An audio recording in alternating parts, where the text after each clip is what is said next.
عضلك ويا يكوسين عليه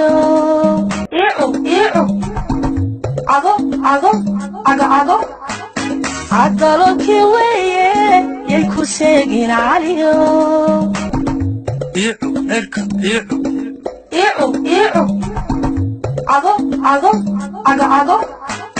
عضلك ويا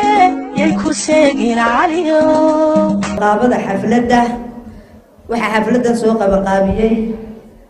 hablaha ama haweenka asxaabta kulmiye imroodii qaaliga ahayd mujaahida Aamina Waris xafladda oo kaliya ma noqonayso Aamina Waris meel kale ka waaweyn ba casuumada uga diyaar yihiin xafladeedu way isdaba soconayaan tan waa hordhac ka horeysa xil wareejinta inta aan mujaahidka وين مدحوينهن وأنا حلك وريجين أنا وقلت على قلي إن أنا كم سقوتين أنا ما أرانا يا من ورثون سقوتين أيو أحمد سيداي ورثون ما سقوتين إنه من يتجين ويشوغان كرسي يوم بو مدحوينه وكيرك عاي إن كيسي وصوته وبروبا فريسانا يا ومستنبتكي وأبابله وأساسه حسبًا كلمية الشرف المضان ما في رأيه مالين نرشي زكامة سجيا من ورث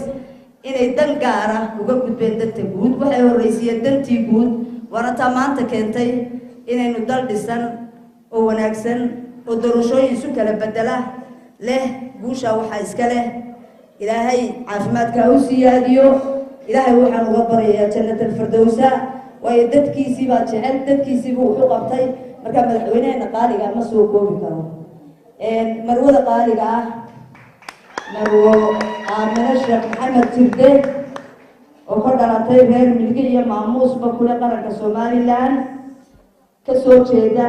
غير آدي أرضو يقانو ووحبرنا دلتن سو كري دتكي هو البحينة magaalada Soomaaliland ugu ilbaxsana ay ku dhalatay Aamina Waris oo taasina ay tahay wax dheeraad oo dheer ma sha Allah hadi ay balwada Soomaaliya wasirada maaliyadda sabsan cad idin salaamayaan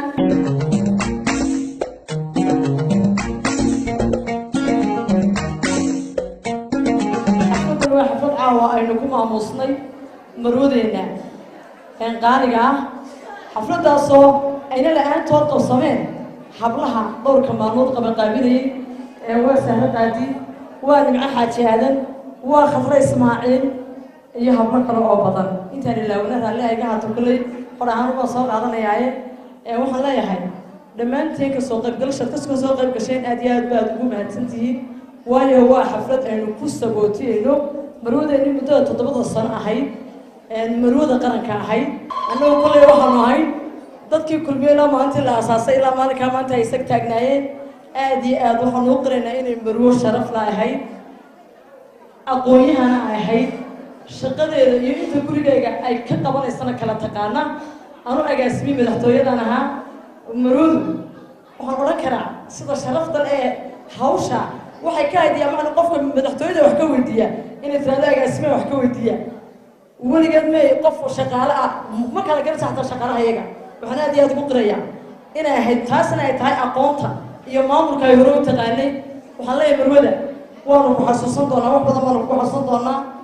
shaqada hor inta aad leedahay qaadinaysa inta aanu leenahay aynu aad ku haysanay ee wax faragelin wax mushkilad midna aanan ku haysan aqoontaas sababaysa waxaa marka waxaan leeyahay Aamina haweenka heerkay ka taagnayd inay ahayd gabadh haweenka mar walba dee taageerta oo jecel hablo badan inay siyaasadda ka soo qayb galaan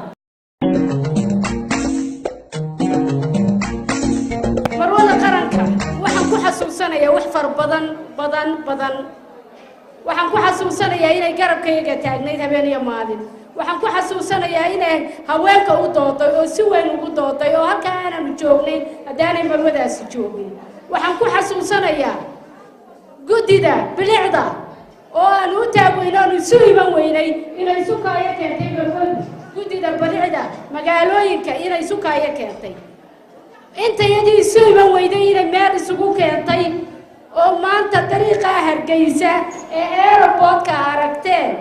ee ilaa halkan socday sida ay noo dhaafay marwadaa lahayd hindisiheeda wadada aad aragteen ee dheer iyo wadooyinka la sameeyayba marwadaa lahayd waxaan ku xasuusanayaa alaabtii wadooyinka lagu sameeyay matimi maalinta salaasa walba alaabtaasi raadin jirtay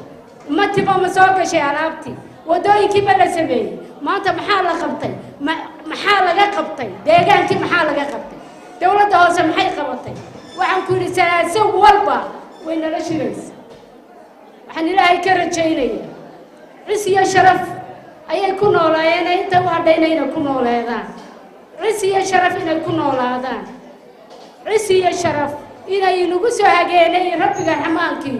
inuu ka siiyo abaalkooda ayaynu ugu ducaynaynaa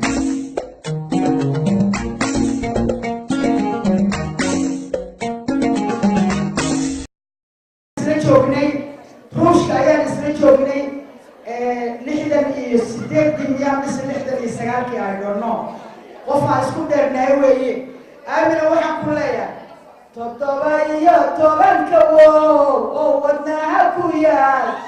markii la walaaca walwal joojiyaha quraan aamina welisayayaa wababkaaga dhiga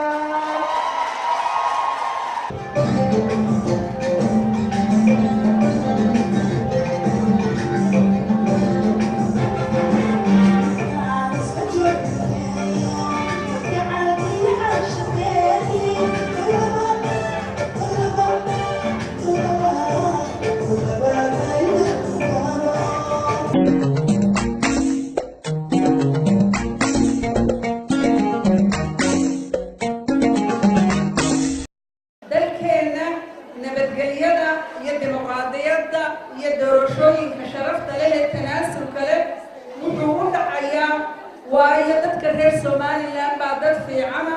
dad isku kalsoona dad isjecela dad meel u wada jeeda markaynu ololayaasha iyo halganka doorashada ku jiro waxa la moodaa dad isnacay inaynu nahay laakiin waxaynu isku haynaa waxa weeye dadka annagu baa yara fiican iyo idinka yara fiican markaynu doorashadu dhamaato nawaynu isu tanaasulaa waynu ishambalyeynaa qofka madaxweynaha ku soo baxa baynu ku daba faylaa caadaynu u leenay taariikh baynu u leenahay madaxweynihii shanaad ayaynu dooranay 3 wiil ka hor madaxweyne kastoo dalkan soo xukumay waxbuu qabtay meel buu gaadhsiiyey meel baynu iska daba tallaa ilaahay waxaan ka baryayaa maanta halkaynu joogno madaxweynaha cusub aynu dooranayna meel ka sii fiican oo ka sii shishaysa inuu gaadhsiiyo haddaynu doonayno inuu wax qabto madaxweynaha cusub iyo dowladda cusubina waa inaynu isbarbar taagno waa inaynu la shaqayno waa inaynu wixii had iyo jeer ee samafala ka shaqayno markaasi baynu meel gaadhaynaa isku duubni baynu ku noqonaynaa haddaan u soo noqdo haweenka reer Somaliland guud ahaan caawa xafladan qiimaha leh ee laygu sharafay waxaan doonayaa marka hore inaan u mahadnaqo haweenka reer Somaliland kuwa qurbaa jooga kuwa miyiga jooga iyo kuwa magaalada joogaba iyagoo isku dhan sababtoo ay tahay haweenka reer Somaliland waa laf dhabarka horumarka iyo nabadgelyada Somaliland